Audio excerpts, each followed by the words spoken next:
Happy Sunday, everybody. I was talking with my buddy Jerry yesterday on the phone, and we were discussing certain aspects of our past experiences in the Watchtower. And told him a couple of experiences I had, and he thought that it'd be a good idea to make a make some videos about it. So, this is the first one. It has to do with an experience I had with a ministerial servant and a Bethelite who left Bethel. Um, the background on it was I had I was working part time for this ministerial servant.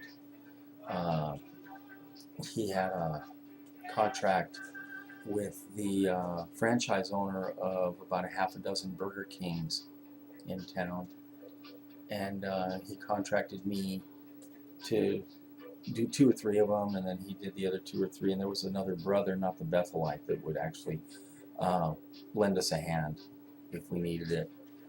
And I had the job for a couple of years. And one day,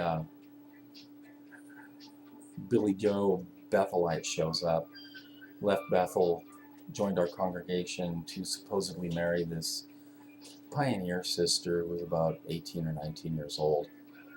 And it was very weird because he moved there to marry her, but fell in love with her cousin who was like 12 or 13 years old. And he actually talked her mom into signing the paperwork so he could marry her. I think she was 14 when they got married. That's weird just by itself, but anyway, this Bethelite moves into the congregation, and this ministerial servant, I'll call him Brother Kaka, uh, he told me that he was going to cancel my contract and assign it to Billy Joe Bethelite. Basically because I wasn't a pioneer, I had never been a Bethelite. I was just an average publisher, and his needs were greater, and he was much more theocratic.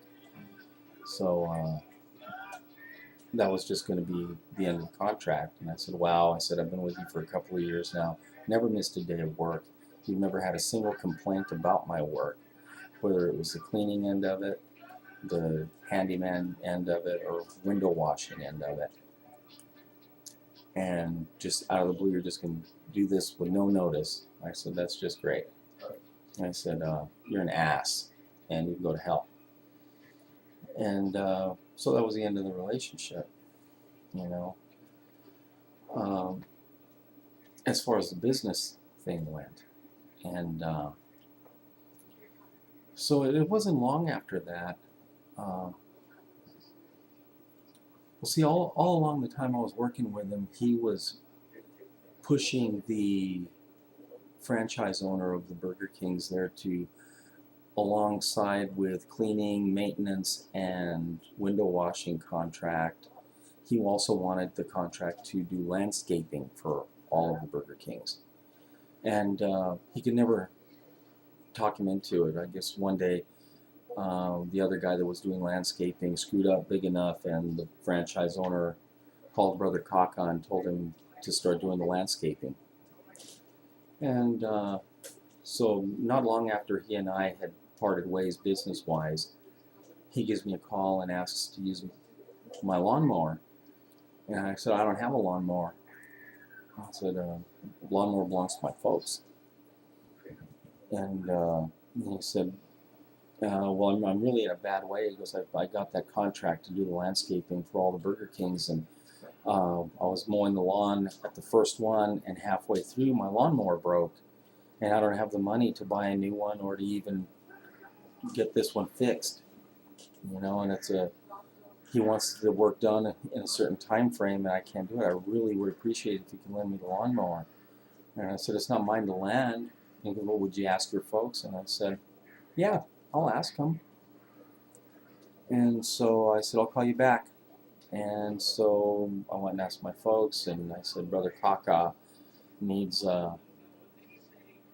needs to use a lawnmower. I said he got this contract and he's doing landscaping for Burger King, and his lawnmower broke and he's in a bad way, he says, and he asked me to ask you if he could borrow it. And my dad said if he's going to be using a lawnmower in that kind of industrial capacity, he said, we just got this lawnmower last month, and it was a nice one. It was a self-propelled one, and pretty high-tech for the day, and pretty expensive. You know, my dad was saying, we just got it, and if he's going to be using it, you know, doing landscaping work, it's going to wear it out real quick, or he could even break it. And we can't afford to buy a new one just willy-nilly. If he breaks it, he can't replace it. So I don't think it's a good idea to lend it to him on that basis alone. But he also doesn't treat the family very well, and he just treated you real badly. So my mom and dad said no.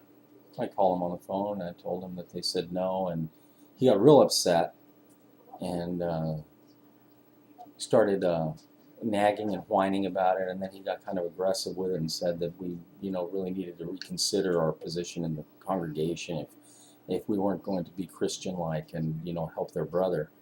And I said, what can I tell you? You know, they said no, it's not mine to lend. And he slammed the phone down on me. So about a half hour later, there was a knock at the door. My mom answers it, and it's him. And my mom says, oh, hello, Brother Kaka. What can I do for you? And he says, well, I'd really like to talk. We're tired of the hypocrisy. Our phone conversation got terminated. And I said, she said, okay. And instead of letting him in, she just shut the door. Said, I'll go get him. And she said he was there. And I said, I've got nothing to say to him, Ma. You know? And so she went back and she opened the door and she said, I'm sorry, Brother Kaka. Tired of the hypocrisy is pretty busy right now, but if you tell me what you want, I can give him a message.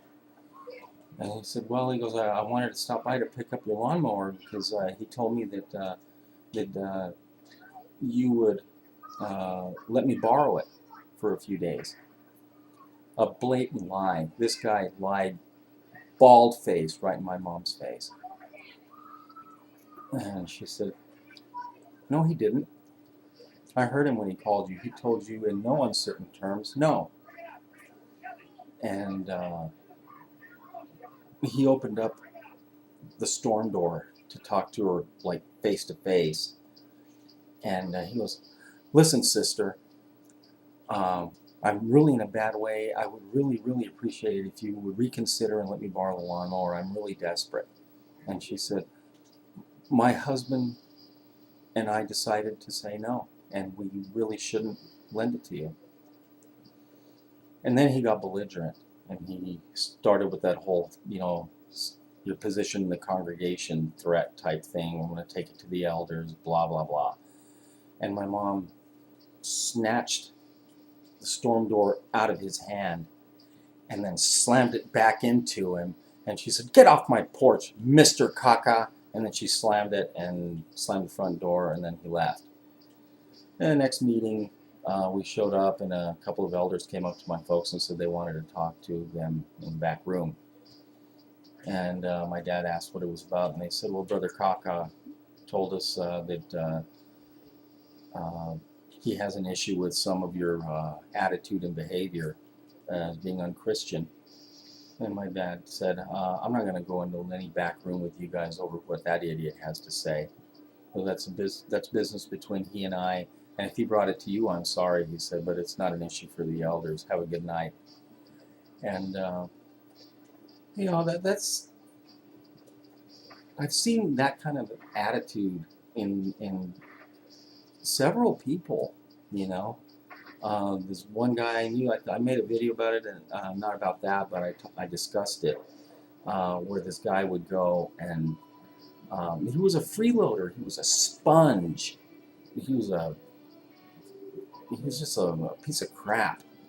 And instead of buying groceries, he would go one house one night, another house another night, right around dinner time, and impose himself at dinner at the different brothers and sisters' houses. And then if they, didn't want to entertain him, he'd threaten them with the elders, But anyway, that's how we handled Brother Kaka, fecal cephalic. Um, I'll make another video about the other one. The other one's about a circuit overseer who was a douchebag. So hope you guys got a laugh, and we'll talk again soon. Bye-bye.